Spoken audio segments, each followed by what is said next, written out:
The obvious tension between you makes me uneasy. Hello everyone, Jay Warden here, and welcome to my recap and review of the episode The Impossible Box, where our characters finally converge on the cube and Soji starts to finally find out who she really is. Remember, there will be many spoilers ahead for this and other Trek series, otherwise, enjoy. Instead of a flashback, we get a dream sequence this time, as an apparently young version of Soji dreams of a dark and stormy night, looking for her father. Just as she comes upon him in a lab, an angry voice calls her name and suddenly wakes up in a bed with Narek. He questions her about it, trying to learn as much as he can in order to obtain his secret goals. Soji instead asks about his true name, the name that Romulans only give to family members or those they give their heart to. This seems to make Narek uncomfortable, so starts getting dressed and suggests she talk to her mother about her dreams. On the La Sirena, Jurati is chatting to Picard, lying her way through an explanation as to why Maddox suddenly died, clearly distressed at what she's done, but manages to steer the conversation towards what Maddox told Picard about Soji being aboard the cube. Picard of course really doesn't want to go on the cube, given his last experience aboard a cube was a less than pleasant one, but knows he must in order to find and save Soji. Picard retreats to his study, clearly a little traumatized by his memories of assimilation, and goes to find out as much as he can about the cube, learning that Hugh is aboard as the director of the Reclamation Project before coming across an old image of him as Locutus, traumatizing him even further. Later on, Rios is playing some football when Jurati comes out, lamenting how cold and empty space is. Rios offers her a drink and a sympathetic ear, and Jurati accepts both offers, telling him how she feels before the two decide to have some sexy fun time together. Narek meanwhile gets a visit from his evil sister, who's playing with a little box he used to help him think, and he updates her on his progress with Soji, questioning why she's dreaming and what purpose it might serve. Rizzo is of course bored by all of this, and being the impatient dumb operative that she is, wants to go straight to pain and violence. But Narek continues to push his case, arguing that everything has a purpose, and if he can push those dreams enough, he can bring her real memories to the surface without triggering her self-defense subroutines, and they can finally learn the location of the world she was created on, and then proves why patience is such a virtue by showing her how to open his little thinking box. Back on the La Sirena, only hours away now from arriving at the cube, the crew discuss how they're going to get on board without starting a war. Picard rules out trying to go incognito and decides they need to do things the Kuat Millat way, and just be open and candid about their presence. He says that if he can get some Federation diplomatic credentials, he can get himself on board as an envoy to the Reclamation Project to meet up with Hugh. So they drag a drunken Raffi out to sweet talk some Federation official into giving Picard the access they need. At first the official says she can't help, but Raffi says that, well, they're already on their way to the cube, and if they arrive without the access they need, it may start an incident between the Federation and the Romulans, so she acquiesces and gives them a 24-hour diplomatic pass before telling Raffi to please fuck off and never call her again. Rios escorts her back to her quarters, where Raffi tells him about her son who hates her guts, lamenting how she's fucked everything up before promptly passing out in a drunken stupor. Back on the cube, Narek asks Soji again about her calls to her mother, saying that every call that she's made lasts only 70 seconds exactly. Every single time, every day. This all seems rather peculiar of course, so Soji goes to call her mother and ask her about it, but again starts falling asleep, and despite stabbing herself in the hand, is unable to stop herself from passing out. Once she wakes up again though, she's not buying it this time and starts going through all her belongings and scanning each item, apparently finding out that everything that belongs to her is a mere 37 months old, even photos of her as a child and old toys she used to have, freaking her out even more. Finally though, all our characters are at the same location, and as Picard watches the massive cube through the view screen, the La Sirena is denied docking access, and only Picard himself will be allowed to beam in at specific coordinates. Elnor wants to go with him, but Picard refuses and tells him in no uncertain terms to stay on the ship. So Picard beams aboard, and as he wanders about is hit by some bad PTSD memories of his last day on a cube, almost falling off a ledge in a panic, but is quickly saved by a couple of ex-Borg and Hugh. The two happily embrace each other, and Hugh says he'll of course help in any way he can. As they take a stroll down some corridors, the two discuss their former shared history before Picard lets him know why he's here, asking if he's seen Soji, which of course he has, and Hugh quickly discerns that she's in danger because of Picard's arrival and the fact a dashing young Romulan spy arrived 2 weeks ago asking questions about her. So he agrees to help Picard track her down, though not before quickly showing off his work on the Reclamation Project, helping to de-assimilate as many former Borg as possible, showing them not to be monsters but just victims. Soji meanwhile is explaining to Narek what she's discovered about herself. He suggests that her memories may be false and does his best to reassure her that they'll find the answers together, so takes her to a special room that's reserved only for Romulans, where she'll take part in a meditation ritual called the Zalmak. Once inside, he lets his guard down and finally reveals his true name to her, proving that he genuinely cares for Soji before explaining the ritual to her. She starts to follow the path on the floor, recreating every step in a dream as Narek asks her details about what she sees, but they aren't alone as Rizzo watches the unfolding scene remotely in another room. As Soji continues to retread her dream, she encounters the lab with her father in, who's working on something obscured by a bunch of orchids. It's usually at this point she wakes up from her dream as her father shouts her name, but this time Narek tells her to push aside her fear and keep going to see what's behind the orchids, and to do so before the blurred out face of her father stops her. So she manages to sneak a peek only to reveal a horrifying image of herself in pieces as finely sculpted wood. Looking up, she sees two moons in the sky with perpetual lightning overhead, which Rizzo uses to tell the computer to find the location based on this description, thinking they may have finally found the homeworld she was built on. Meanwhile, a distraught Narek tells her it's over now, she's not real, and that he has to say goodbye, leaving the room and locking her inside, causing her to panic even more than she already is. He's left her a little gift though in the form of his little meditation box, which opens up again, this time revealing a nasty red gas that begins filling up the room. This seems to finally trigger her self-defense mechanism and literally punches and tears her way through the floor before the gas can kill her. As Picard and Hugh begin tracking her movements, Narek calls for a full security alert while Soji eventually falls through into a room where Picard and Hugh have caught up with her. Picard quickly explains that he's a friend, what happened to Daj, and that he can help explain what's going on with her. Hugh warns that a fuck ton of Romulans are quickly closing in on them though, and after asking her for his trust, all three escape the area where Hugh leads them to a secret room meant for the Borg Queen, revealing a handy long-range transporter device the Queen can use if she needed to quickly escape in an emergency.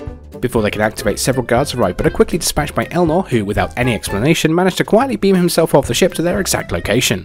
Hugh activates the portal while Picard tells Raffi to take the Lacerina to the planet Nepenthe, where he'll rendezvous with them, much to their bewilderment. Before they can go through though, Elnor says he's going to stay behind for some unknown reason, so they step through, and as it'll take several minutes to power down and hide the room again, Elnor and Hugh prepare themselves for a fight.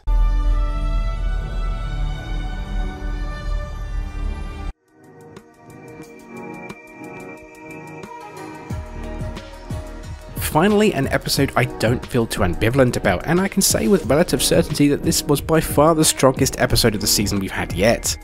The plot finally started really moving along with all our characters converging on the cube, and as a result the stuff on the cube finally became interesting. There were some awesome interactions between Picard and Hugh, and this was easily Stewart's best performance so far, as he shows how the mental scars of his assimilation, however brief, still run deep for him. Yet there were still issues and plot holes I noted dotted around here and there. I really wish the cartoon evil incest vibing Rizzo was dead or out of the picture entirely. I just can't stand her character, and I don't mean that she's good at being a bad or evil character, I mean she's just a bad character that I want off my screen. Let's take Kai Wynn over on DS9 for example. I despise Kai Wynn. She's a power-hungry, manipulative, short-sighted and utterly condescending woman played superbly by Oscar-winning actress Louise Fletcher. We know exactly what she is, but there are also many nuances and subtleties to her character, despite her despicable nature, that Fletcher manages to show to us on various occasions, particularly in regards to her faith in the prophets and that she suffered like all other Bajorans during the occupation. What do we get with Rizzo though? There's no nuance or subtlety to her performance, she just shows up looking evil, tries to come on to Narek in a weird way, makes some threats, and is frankly stupid. The episode at least calls her out on this to a degree, but how did she become such a high-end operative with this level of incompetence at her job?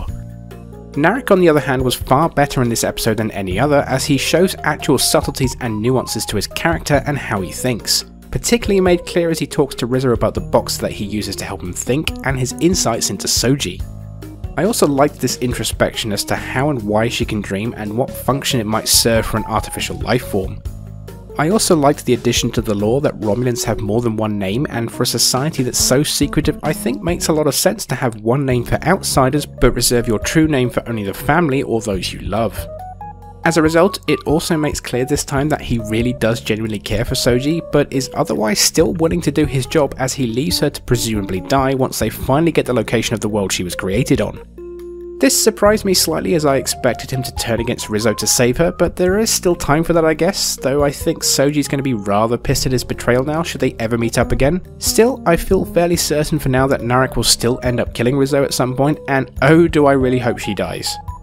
Soji was also better in this episode as she finally starts to realise that she isn't who she's supposed to be, as Narek's manipulations finally bear fruit.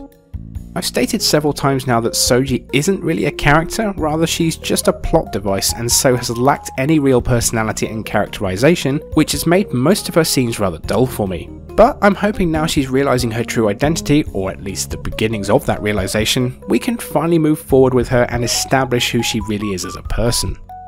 Moving on to some of the shipboard stuff, Rios and Jurati hooking up felt rather out of the blue. I know there was a tiny bit of flirting between them in the last episode, and I thought that might hint at them getting closer in the future, but nope, they just straight up start sleeping together here. After her murder of Maddox last episode, I don't really know where they're going to go with her here, But she clearly feels completely torn up about what she's done, and I suppose I could get that she would seek comfort in somebody else's arms if only to lessen her pain for a few hours. What I really don't buy was the EMH not telling everyone what he observed. The program can clearly ascertain her mental status, as evidenced twice during the last episode. It's a program that can easily see the medical logs of its patients and should be able to notice what Jurati did to kill Maddox.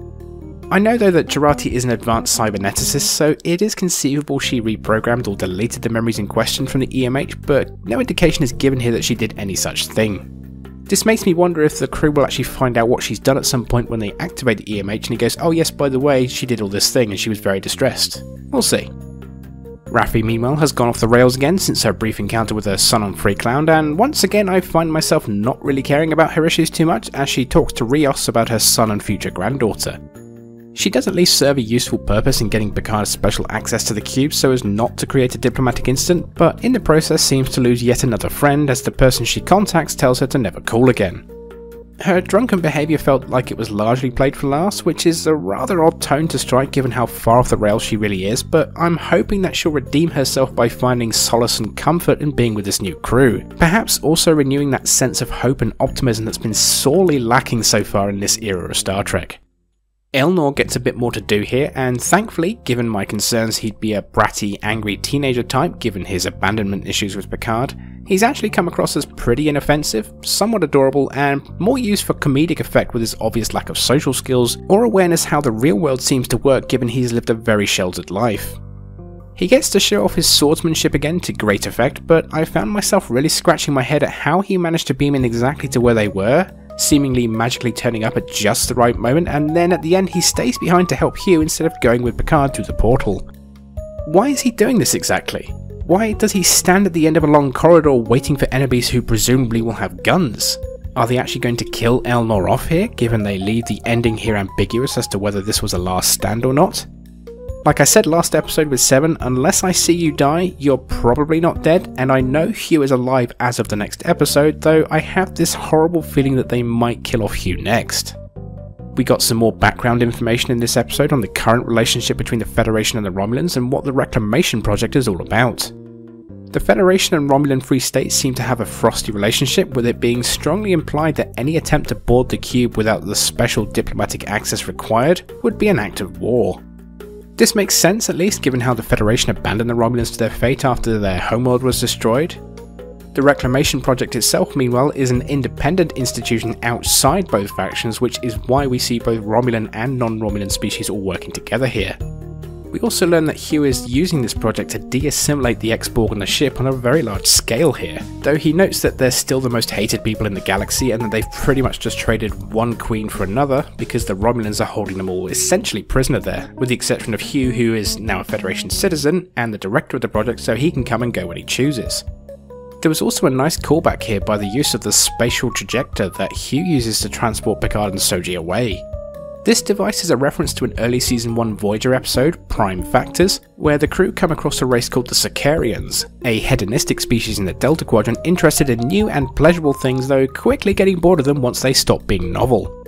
What made them stand out was that they had the spatial trajector, which could transport people as far as 40,000 light years away, and being as the Voyager crew was stranded 70,000 light years from home, a 70-year journey, they were very interested in trying to get access to that technology. The Sicarians, however, weren't interested, and it turned out that the tech only worked on their planet because of its unique properties. Given the Borg are also primarily located in the Delta Quadrant, and given such advanced technology, it's very logical the Borg would have found them worth assimilating, so I found this a really nice little touch, and clearly they found a way to make the tech work outside of the planet. It does make me wonder though why the Borg don't use this technology to just transport drones anywhere they like around the galaxy. I mean, to be fair, they're already pretty overpowered as it is with their transwarp technology, but then we're just going to get into various plot holes about the Borg themselves, and I'm not going to go into that here. By far though, the standout parts of this episode were pretty much all Picard's, who for the last couple of episodes hasn't had too much focus on him as we get carried along by the other characters. Here though, we see the full extent of his PTSD from his assimilation by the Borg. As I said in my review of Stardust City Rag, We've seen that Picard has never gotten over this, with almost every encounter with the Borg or mention of his assimilation hitting a raw nerve within him, and here we really got to see this, despite it all being in the distant past at this point. Just how badly it scarred him and his near collapse and panic as he boards the cube makes total sense to me. I loved the opening conversation with the others as they approach the cube. Even though it's not the same cube he was assimilated on, it might as well be, and then he takes solace in his study. He looks up information where he comes face to face with an image of his assimilated self. It's a little self-indulgent at the end there because the image of him as Locutus is superimposed on Picard's actual face, which means when he looks at it from his perspective he's actually seeing a reversed image of himself. But I thought this camera shot of the superimposed image upon Picard was quite effective nonetheless. Stewart plays it all so brilliantly, conveying his sense of fear and dread at having to beam over to a place that very thoroughly raped him both mentally and physically, completely stealing his individuality of what made him Jean-Luc Picard. Later, as he reunites with Hugh, the two share a very pleasant reunion, and for a while I got that sense of Star Trek hope, optimism and idealism back as the two discuss old times, what Hugh has been doing on the cube, and his hope that Picard can give the freed ex-Borgs a new lease of life in the Federation.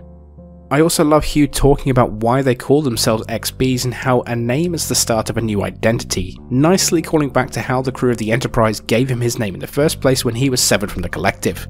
It's great stuff and I want more of this, please. So let's hope this improved quality maintains itself over the remaining 4 episodes, and join me next time for my review of the episode Nepenthe, where Picard reunites with another old friend. I hope you enjoyed this video, and if you did then please do check out my other reviews as well, and also if you haven't yet then please like, subscribe and share. Until next time, this is Jay Warden, signing off.